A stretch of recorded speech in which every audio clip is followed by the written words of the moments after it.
Très bien, merci à vous mesdames et messieurs après cette belle chanson chrétienne, surtout à ces dimanches de Pâques. J'espère que ça nous a fait du bien et cela nous a permis à continuer à être en communion avec les dieux tout-puissants. Alors, j'ai dit merci à une consoeur qui m'assiste, Patricia Koula, l'étoile montante, Patricia Koula, que vous avez suivi avant moi, l'ère des sports. Bonjour à toi, bonne fête à toi, bonne fête de Pâques, Patricia Koula. Merci également à Freddy Soumaïli. Mon mal à la tête, Freddy Soumaïli. Des bonnes choses à toi également. Alors, Koumou Manda chante Mapata. Comme je vous ai promis, il est avec nous sur ce plateau. Président Manda, bonjour et bonne fête de Pâques. Bonjour et bonne fête de Pâques à toi aussi, mon frère Laurent Fabrice. Vous appelez chrétien? Ouais. Là, depuis Tongo, vous avez mon Chazoébi, non? Oui. Pour vous taper ma chorale, oui. Là, il Tongo depuis Tongo. Na ba journée le roi ba boye ba Pâques ba Ramo ba bilo nzambe inspiraka ni le roi artiste misoko e bana ko sa public na. Ouais, concentration na kombo ya nzambe. Très bien. Concentration na kombo ya ko respecter kombo ya nzambe wana oyo lelo peut-être autant en mingi mais na 16 ans ngona te. Donc concentration na kombo ya nzambe. Concentration na kombo ya nzambe parce que ba journée ya boye normalement à l'époque na ba 50 ans passé il y a ba journée moko spéciale. Il y a ba journée moko somme au moins ba maté ba famille na ba famille. Mais bon, sinon, nous disons qu'on a une production pour la concentration. Très bien. Merci beaucoup quand même de nous honorer ce dimanche. La tranche musique à Zixabango. Alors, président Manda chante, sentez-vous bien, j'espère, musicalement, pour Bikolo les cas. Ma banderole, ya Rosaranate. Chaque semaine, il faut mon Manda chante, na banderole, va concert, na sponsor. Ça va bien alors? Oui, nous avons des jeunes depuis la côte musique. Si nous avons des donc, nous avons ça va. Ça va. Pourtant, il n'y a pas d'album sur le marché. Oui, normalement, si vous avez la chance. Vous avez la chance de remettre la production. Si vous avez la chance, 4 albums quand même. Donc, nous avons 20 chansons, écoute, et Paris. Donc, c'est-à-dire, le répertoire des alliés. Et puis, les lots, Tongo Tani, Papa Simaro, Naibela Banzembo Zanabino, Yembaga Banzembo. Donc, on a combien? Il y a combien? Donc, voilà. Oui. Donc, toujours bêta. On a aussi Samboka parce que musique, on a normalement toujours bêta. Ils appellent la musique à Congo. Ils ont musique Moko vraiment. Et Pessa qui Zahir place. Donc, et tout ça, on a moi qui les lois et ça la bien ma casse. Mais les gens ne réclament pas quand même un nouvel album au moment de chante. Ouais, mais la côté de la carte acoustique, ils ont déjà la carte ligne. Depuis avant-hier, tout ça m'a créé la moelle au Bustango mardi. On a battu Nyosmaïba. Et puis acoustique, on a sur le Bouzouya, on va Yoki, on va s'épeler là, et puis Tokeleti, fin juillet, pour la Robimisa Sikoyo, Banzembo na Yembelagi, Papa Simaro. Il y a Sala déjà, la zone là, 6. Et puis 6, Oyo, Ngana Orchestre touché, pour la repérer 12 titres. Sinon, on sait pas parce que dans la moi chance dans qui va chanter le mot ou dans moi style mot et ça la moi bien à quand au Dembana fiesta et puis bon oh bah dans style na yo tu voulais dire sur la moni ba clara na ba bisusu oui mais sur le style sur le style il y a le style à école la fiesta il y a les bisu da bana taboulay bisu de routine à école la fiesta donc bana grand collège bana taboulay et le na 5-6 gona au Demba côté au jazz donc ils a force en santé ça style mogo. Il ne fera jamais la monde. Il ne fera jamais. Madachon, mais qu'est-ce qui te différencie des autres artistes congolais? Pour un album Tozobe Taba Concert, les gens t'aiment, tu es présent sur les médias, sur les réseaux sociaux. Bon, qu'est-ce qui te différencie des autres? Pour Misusu, Tiki Bango Mwa Musika. Bon. Aux ans de succès à ma cité, aux appels à CT. Aux ans de stabilité sur le plan artistique. En tout cas, il est en train. Pourquoi il est en train pour succès oyo. Pour la fin de notre succès, na mon nègre succès au sala, na nègre aussi là, ngana vivre. Alors, si vous na comment vous bangabi nzambe so pesa ngape succès modèle oyo. Vous le aussi là, est-ce que vous battez là parce que sur succès si les batebele bazaka so moi juste penalty. Ouais. So au moins mutu so na kanda ou au moins mutu so komi. Ba juste soute. Non. Tant que le moment ma casse ma bé. Ça dit bazaka moi comment moi compliqué. OK. Ça dit place on a battu hollandais 200 sur na quoi on a battu souté. Donc ils pesa comme la tirbo wana comme la tembo wana on comprendre. La désordre. Donc bilo ngana na vivre ngo et puis bon mais voilà les autres qui na ngone wana Et ça, on bien, na Katia, na Milia Centre, voilà. Mais c'est une option que tu as choisie, mais en tant que jeune, il faut vouloir du succès. Oui, pour vivre ma Kamboyango, on a la chance à côté de la structure, à miner, le gars, on a âge à 18 ans. Donc, aujourd'hui, on a totalisé 50 ans. Donc il y a 32 ans. Il y a carrière. Donc, ça dit, nous avons une expérience belle, et puis nous avons la chance, il y a des fans de côté de bateau, il y a des mingi. Parce que nous avons des fans de papa, pas de Nzamba Batela, nous avons des fans de King Kessel, mais il y a beaucoup de matière. Donc, vous copiez, nous sommes là, nous avons ça, vous copiez, nous avons une chance. Et voilà. Et je pense que, et le goyo tourni pour on a réponse simplement, et le goyo courage pesala. Très bien. Parce que ngapi courage au moins mabaya wana mono tsepe bozu be mututé mais au bengi bande ko expliquer bango bi to zumbo moté tout ça courage. Courage. So courage on ezali yango te pesaka toujours stabilité on a ezango bien. Très bien. Surtout que Mbore comme pas si les gens viennent difficilement au concert bon. Manda chance se retrouve quand même pour soi banderole et mati. C'est que ça va. Alors, Manda chante, mi na bengo awa, na sir na ba fiche tant publié, ma solo il y a Clan Wenge dont tu fais partir, dont Otika note moko eko longa resute, ya ndélébile eko longa jamais. Alors, ma solo ngo ezana ndenge ni Manda chante na compréhension na yo ndenge bosoli na ba producteur na ba ndeko na Wenge msunde bosolo di ma solo ngo ezana limbola na public aziki sa bango balanga.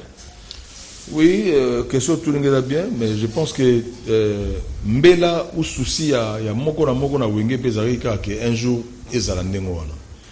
Et ngai esengo nanga ya makasi ya liboso pour être toujours Serge Makosa tota la biso na makambo sala. Esengo nanga ya makasi ya liboso ezali komona ba responsable ya Wenge bazwa décision et bazala ini na omoni tanga ba komi na poto bango 4 bakangisaki photo moko et pesi des ordres dans le monde. Premier jour on a gagné na tongo na deuxième jour c'est 60 et quelques millions de vues. Donc il y a qui signe moko relaxaki bazana racine moko tilelo eza faible. Et c'est pesa nga makasi et nga nazoki ba soupçon avant même ba kende kokutana na poto. Mais nazaki na mobilité ko lobate ou bien ko ça yelo côté. Bon, na ndenge producteur est Obenga, mais c'est Amadou Djabi, on a salué.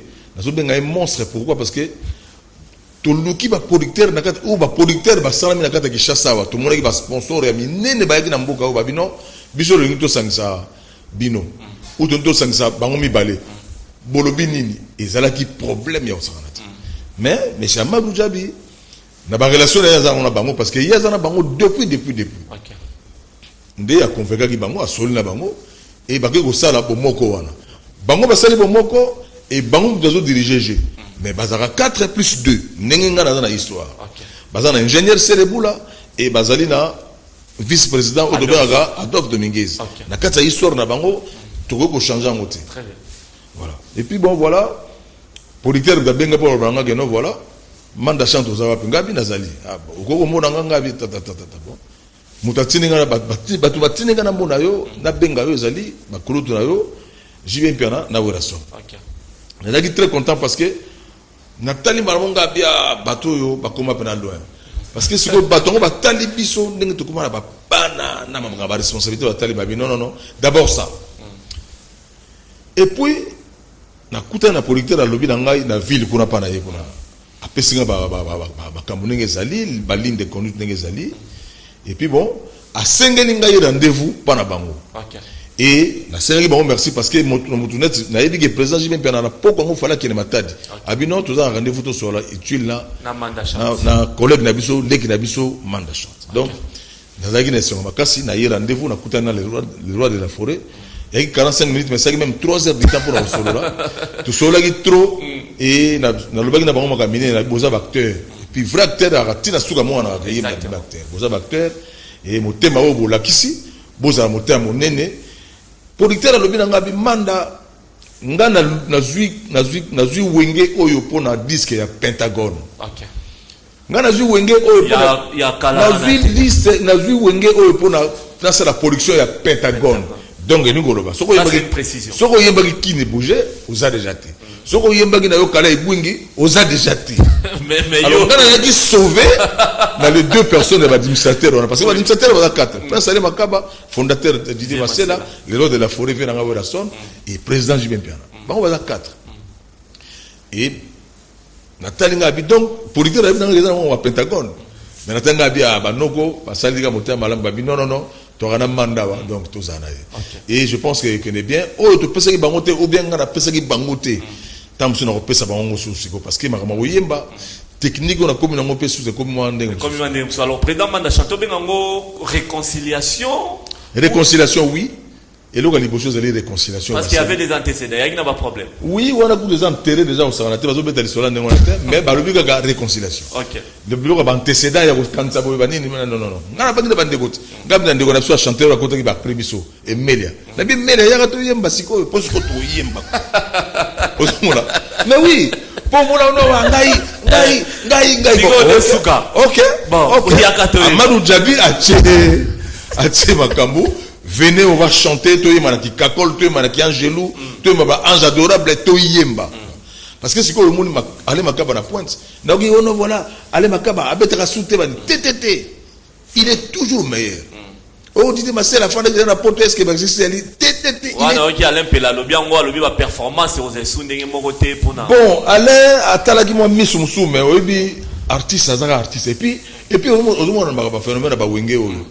Bah tu vas en bas mikolo peut-être bah jeune bazali bah l'élection bah 58 ans bazana donc bah jeune bazali ce qui est l'autre le dit que performance est changé oui n'a pas pourcentage moi on a 100% qu'on a bah 9% 91% zali parce que oui puisque dans l'ensemble tu peux te rassurer mais tant que tu au monde qui force moi alors la vision elle est bonne. Amadou Djabi Azui Badachan, sincèrement au fond de toi, tu t'attendais à ça un jour après bah rater belé, bah avorter belé. Tu t'attendais à cette réconciliation qui est yo au Vandabona Jibé Piana, au Vandabona Werason. Et puis bangon de babenda yo. Tu t'attendais à ça un jour.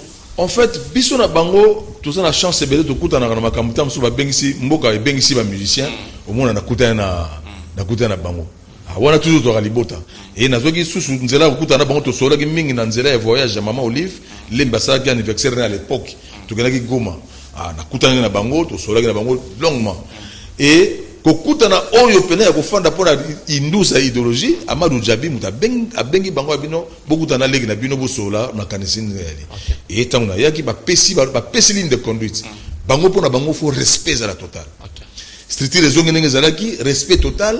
Mosala il est belé et obi wengeza na aner mokozalaka aner renseignement wengeza na aner moba tala obi ba nongo na so no mola ba ba ta sa voilà renseignement na kata bazali na aner mobimba c'est-à-dire yo kat na kati ya G soko za muta bisala sana ba téléphone na biloba loba aner mobimba zo tala yo ndenge ozo sala makam donc nga sona bango longuement et puis bon je pense que na kati ya G moko na moko fata la pa ya wuti na pa to komi lelo ngai na yaki pa ba weda son kuna na yaki kuna na bandal j'avais 18 ans et na yaki na mona te lelo na mona o ya liboso Bélange na 25 ans elle totalise 25 ans à l'université déjà ozomo mais oui mais comment ngana ça la fiera wa biso tang c'est ma petit awa na kufinga Congo na ko ba mebele biso tang c'est ma petit awa ba otanga wa na be col biso ba l'état ou to respectera to futara ba vignette to futara ba o ba régime de zone SNL azo pesa biso ko tene on paye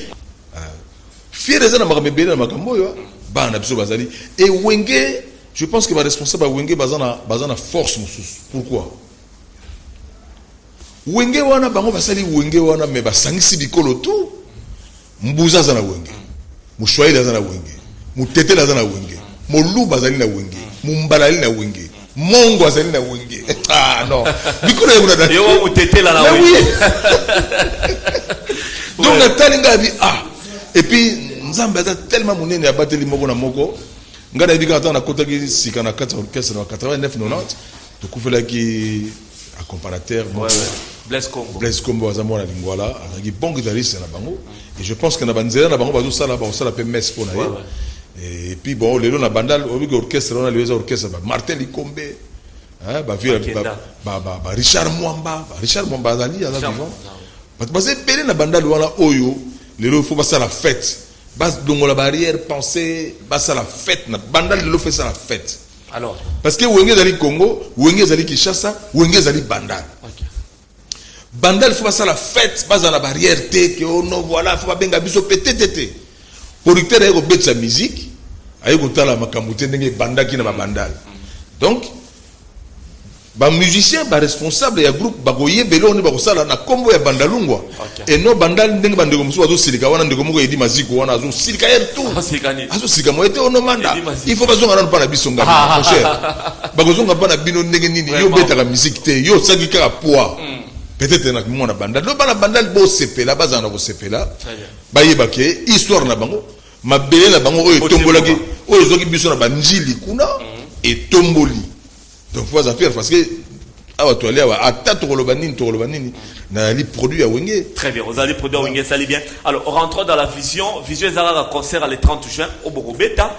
Ce que problème ezali manda yo ba bengi po yemba oyemba nini on a pratiquement tam sous na banzembo mi balé na Wenge ou mi ça peut-être programme ezali ya monene oyemba kala mbala moko ba mi balé au kiti ou bien kozande vraiment nga eta mbala moko koza problème parce que c'est histoire mais na banzembo ya likune belé to yemba ensemble to na ba Monica là to yemba ngai président Jimé Piana Blaise Boula et le roi de la forêt Werason banzembo ba Monica là to na ba Mama X ingénieur Seleboula Mama X to na ngo to na Kale Bungu to na voyage ya vice président Dominguez parce que ba voyage en voyage non mais balasima pour tanga combat vice président oyebi satanisme il faut na bino ba journaliste il faut vraiment nzambe à côté na bino parce que beaucoup na niveau moko tango bimisi wana ozonga ni eza constat mapeza wapi bola la kosi Laurent il faut bima na monde ya politique awa to na politique awa et ali juste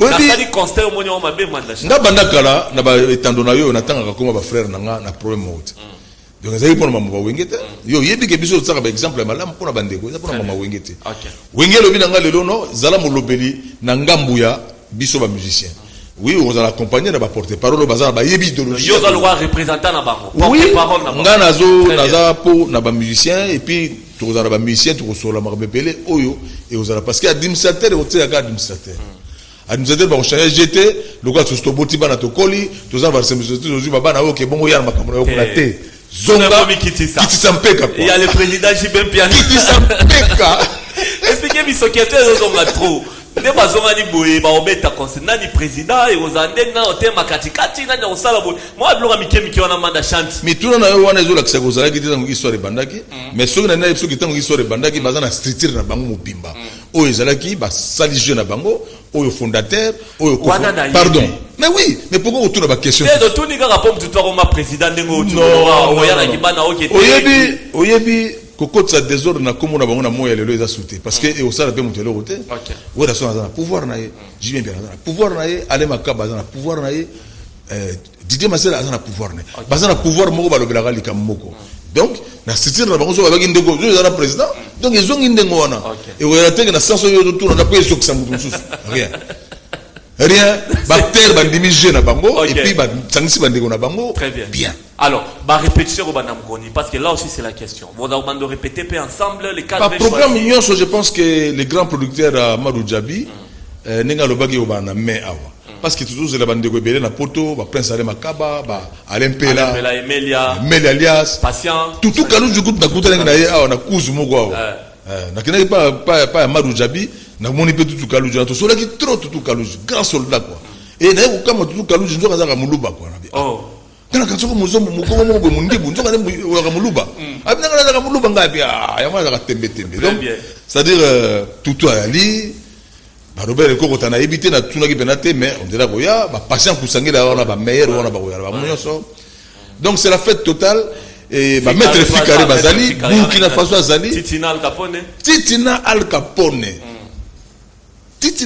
Maradona obendite Maradona na ngai na lobelo ko bango balobité na loba la télévision parce que bango baza très prudent na makambo bango balobité yo loba très bien alors et donc événement bien toujours c'est lango ba répéter banda mais dans un monde na sobo tiango public et on ça déjà tapage à faire au concert à Stade des Martyrs donc pour ba paroyer belé oui c'est oui mais ba paroyer na ka ba nostalgie ba nzembo te na ko mona ensemble voilà donc mon ensemble pour bazo le bao ba comme kilo ko bina wa kokate mais ngana zo mon président Jimmy Penatilo azo bina danger oui on en parle pour le bagout même pas ngana be jeune bien Blaise Bola bina danger na betaki hier na beti concert na vice président Adolphe Dominguez to betaki na mariage moko on dans un groupe là mais terrible terrible azo bina danger donc j'ai un bien pelazo ya bina pe danger. Donc, Makambo est très bien. Au moni, Makambo est côté ba grand joueur du monde. Makambo est côté américain. Makambo est côté donc Makambo est mort ba nous ko ba sala ko bank sanga. C'est-à-dire qu'il est producteur de Michael Jackson. Oh ba ba ka tamso na solo. Aïe et je pense que maman ministre na biso na ba honneur nous a sala biso ya ko tombola pe likambo yo. Nzamba pa molaye et kende pena donc et kende pena quoi parce que ils a projet moko je pense que sangisa sous et na bandi les 30 jours rumba ko na Congo à 100%. Rumba pende ko na Congo à 100% les 30 jours parce que tout ça un problème sérieux dans pays rumba et bimi libanda trop et tegamito donc lelo je pense en tout cas, les 30 juin, Rumba Rozonga a payé à 100%. Alors, mais Manda Chanson a posé une question au Tézaneti. Hypocrisie, c'est comme si Batumsou Baza exclu. Babi, Toroba Mwana Souka, Ferregola, Pentagone au lobby, il a quand même participé dans un concert, à Boaki, à Yembipe Mwandambu, Nani Suna Rotanga. Bon, Marie-Paul, pour nous, au Pentagone, au Longoni Bamo, Marie-Paul, je pense. Yo comme ça ngam na longoli non na lobby ga pour be na Pentagone Rico ko Bulambemba ba Aimé Bwanga bamsu banani sont nombreux comme ça producteur à lobby Pentagone et puis ce qu'on a tout ni na musique qu'on n'a pas deux acteurs parce que on a goûté na deux acteurs on a goûté na Chic Norris na Jean-Claude Van Damme oui na goûté na tout bango habité na musique na tout bongo babi non to kozala peine ba invitation o to kopesa bande comme susu parce que exercice 5 banzembo ezala 1000 té na stade Cameroun to kobeta 20 ou 18 chansons mais na 18 chansons to poni wana so yo zate invitation ko zala yo faina yo soko lingi oye eza bien donc bato nyo zotangi wana ndeko Ferego là azana lisola wenge donc muto kopesa vala masolo ngana kolo ba d'accord ezaka bango balo balanga ke oui ba koti mais jusque là bazana ba pour parler je pense et ndeko Roi Pelé je pense que kaga ndenge na lobby bango fuba loba ndenge bango lobby tena za yelo ko loba et bande ko so tangi vraiment na za yelo ko loba te ngai pe ba benga ngai donc yo ba bengi yo ko benga ko benga ba tuté on a la droite très bien donc bango so ba lobby na ngali kamo beso ke samna sinto ya mbangu na etando na yo ko loba ki no voilà bio ko mona bango il y a un qui vit au Canada le basiste Christian Mabanga Christian Mwepo comme les Alain Mwepo comme oui ba tebele ba comme ba pasteur na ndenge moko donc pasteur. Il paraît. Faut la tunga fondé azali na mutu na ko beta. Mais ko de gande ni ba bien comme grand pasteur. Mais je pense que na ba wenge nyo so sala ba ko luka moi ba ise mo ka meilleur ko cha wana zala. Très bien. Asovara fondé état de chef. Merci beaucoup Manda Chandi ce réseau qui est bien ancien tout qui est pe na suka tout cas ici il y a Banzembo Bolanda biso de partout président Océa Diallo liboso na Emai Simana Emai l'homme humanitaire papa social président Océa Diallo comme Manda Chandi yo bambote na bine Bruno Lubika aux États-Unis bambote mbongo propre Louis Vandom Bimistique Louis Vandom également bambote na bino le boss Patrick Caribou Koloba Flats na motel na Kinshasa boss Patrick Caribou bambote na bino ebele Moïse Katula na Stambumba Thompson Malonda ba gérant bambote na bino ebele alors Manda Chante o kende poto chité après concert otozo croire que récite eza total eza ba nzembo fo bosala studio na Cap Vert na ma monsieur Rolanda Sima moi documentaire banine éclaircissement la moza ndeni mabongisi studio je pense que eza na maboka producteur ngana za na ba précision penate mais boyoka ki producteur ba ki bazana 4 chansons comme single donc ça là so ba bi ke ba comme sango ndenge monsieur zaka na direction na bango moyi bibiso ngana na wenge na cheka na ngapenze mbote donc awa na za observer kaka ona yembaki so ko ba bi na 4 ans bazo sala so bi manda ya ko pe ochama mongongo je suis toujours là pour na travail quoi donc mais sinon côté ona nzembo yali et puis na yoka ki na suite ke bon baningi pe ba baksango ba nzembo so ba baksa ezaka na direction na bango biso za wana ka pona so imanda jada zinzembo wane oza suka na ngumba so zinzembo na projet mais pourquoi ya ngande faut za suka pena lobi pona zana yo mais le les alliés les concurrence mais ba 4 ne ba 4 chansons moko na moko linga ya yeza na top donc ils a bien ils a défiance na tu comprends masela rose yo yembela ye makaba pa rose yo yembela ya ona zo ba ba camarades na biso na bi bon c'est les moments est venu on va maintenant chanter quoi. Très bien. Parce que yo le bagi. Bon, venez. Non, on y a ça dans le problème. Pourquoi on tient alias? On va voir mon corps. Merci beaucoup. Pourquoi on tient alias? Laisse ça la pompe. On a yé maram namino. To yé ba yé mana bango déjà. Na yé maram namino balé, on a d'abord insisté de mêler alias. Mais c'est sur makasi. Il y a mon moni lancement officiel na maloba na biso ya li ndeko nyonso ya wenge vraiment il faut esprit à humble esprit à respect esprit à travailler les belé pour et ça là ma kelelo ya wenge ça là na monde et ça na réussite nango les 30 parce que ba pa ya ba koye belé ba surprise ba meilleur joueur du monde musu ba koya premier jour quoi ça dit ndinga na yoga et toi mané Sadio Mané. Donc et toi il y a Sadio Mané à la Pakistan.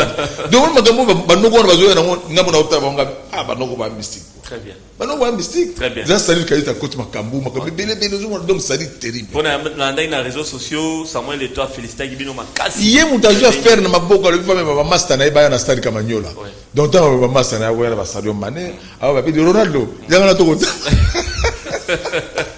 Merci beaucoup.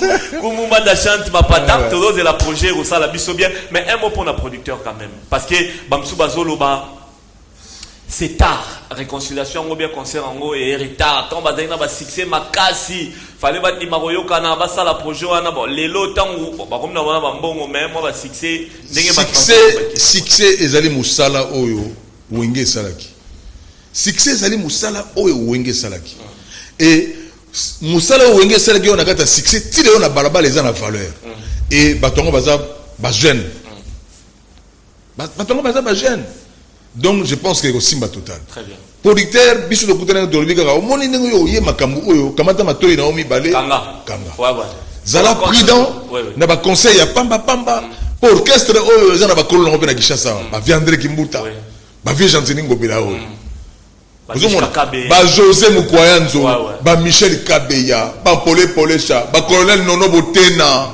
Orchestre les arabes on a Kishasa, ba Lilou Mande. Donc, ça dit Kishasa est même la direction est bana Kishasa. Donc, ba Koulout Nazolo, ba Vegodar Motemona, héros et baza batoko. Ya Koulou Karaze, ba Boul Nini. Mais c'est un patrimoine. Très bien. C'est un patrimoine. Merci beaucoup, Madachan, d'être venu. Mais un mot pour Amadou. Amadou Djabi. Nzamba Benisaye et na pusani peme na to fane ba 3 jours mais na mona zape na carême donc na kutunga bien donc azam talo sambo Nzamba Benisaye et force au azana ngo et kene bien et puis makambe belé ya salaka parce que ngana kutana Amadou Djabi pa ya papa Wemba ngai Amadou Djabi papa Wemba lambio okay. Papa Wemba ayambaki Amadou Djabi na ndako biso na lambio to yeko consoler papa Wemba parce que matanga yaki na lopangu na makampana matanga nini ya King Kessere mene ya ezana morgue na cinquantenaire na yeto kutana Amadou Djabi mtazo benga 2 présidents ou 3 présidents d'Afrique parce que papa Wemba pour consoler papa Wemba que un type très fort grand monsieur au santé et puis comportement mo talo bimé muto yo quand on ça makamine mine ndenge wa ronga azana calme je pense que modèle na yenda qui production na parce que pour le moment ndenge makama wengo ya zuwa ngaza meilleur producteur africain. Oui. Donc numéro 1 pour mutakoka yango azati. OK, il paraît que vous avez décoré. Oui, décoration gozala, na été sûr que vous allez à 100% parce que ceux vous allez à 100% vous allez bien, ceux vous avez pour na bâtiment secteur kaka, ils appellent ma bête parce que décoration na zo monde la monde de kaka pour na bâtiment secteur. Très bien. Question mon amonia style musical. Il y a concert ou ane oza ya kala ou bien kilelo. Non, Kalana Gilelo Sangani parce que ce hôtel ba concerne ce bêta marato bêta Kalana Gilelo Maramo. OK. Donc Kalana Gilelo. Très bien. Et puis on a ba répétition et ba répétition mo ya Sanganata. Donc il y a kafu au Sanganata. Donc tout le monde a la ligne moko. Nga mo tu ko tata nga atata li mo kita bi nga witala ka makambo. Dominguez. Merci beaucoup, Koumoumanda Chante Mapata. J'étais très heureux de vous recevoir. Nous avons porté-parole, il y a des musiciens, tout le clan Wenge. Ils ont posté ils ont reconnaissance, pour ils ont la franc parler au communiquer. Oui, et puis bon, Bazagi des connaissances, la femme a bien. Et Bazar des connaissances, on a Kata Kishasa, Awa, et puis tout ça, on a bien. Na ba makambe belé ya mboka baza na respect belé et ba yebi savoir faire nanga mwa moké o ba monaki et je pense que nzamba za na bango projet zala baza na makasi biyoga yoga zala te ba simba site nyoso ya kombo ya wenge ezala très bien batala susu simate ba kende liboso ngana yebisa même bango mi balé wana pona kutana na bango mi balé na sibo ngabi obike bulo bula musi bato belé bula musa bato bula sasu bato te. OK. Donc, c'est pas là. Donc, ici, il y a des personnes qui ont été je pense que pour le programme, il y a groupe. Je pense que le 2 juillet, tout ça, na Kenya. Na Makasa Gilles Sana. Donc, tout ça, na Kenya, pourquoi? Parce que les gens, il faut que Congolais, na Kenya, Congolais, ils sans visa. Sans visa, ouais. Donc, ce qu'on va faire, c'est le 1er juillet, le 2 juillet. Donc, il a fait un santé. Et Bazouinga Mandana, on dit, très bien. Avec 18 musiciens, quoi. Donc, voilà le 2 juillet. Là, 0 journaliste. On a passé déjà. Journaliste ce soir, il y a accompagné dans l'orchestre, va sûrement avoir. Si on est au Kende, la période où on a mangé Mariposa, on va voyager. La Bomi Gaga. La Betty Gaga.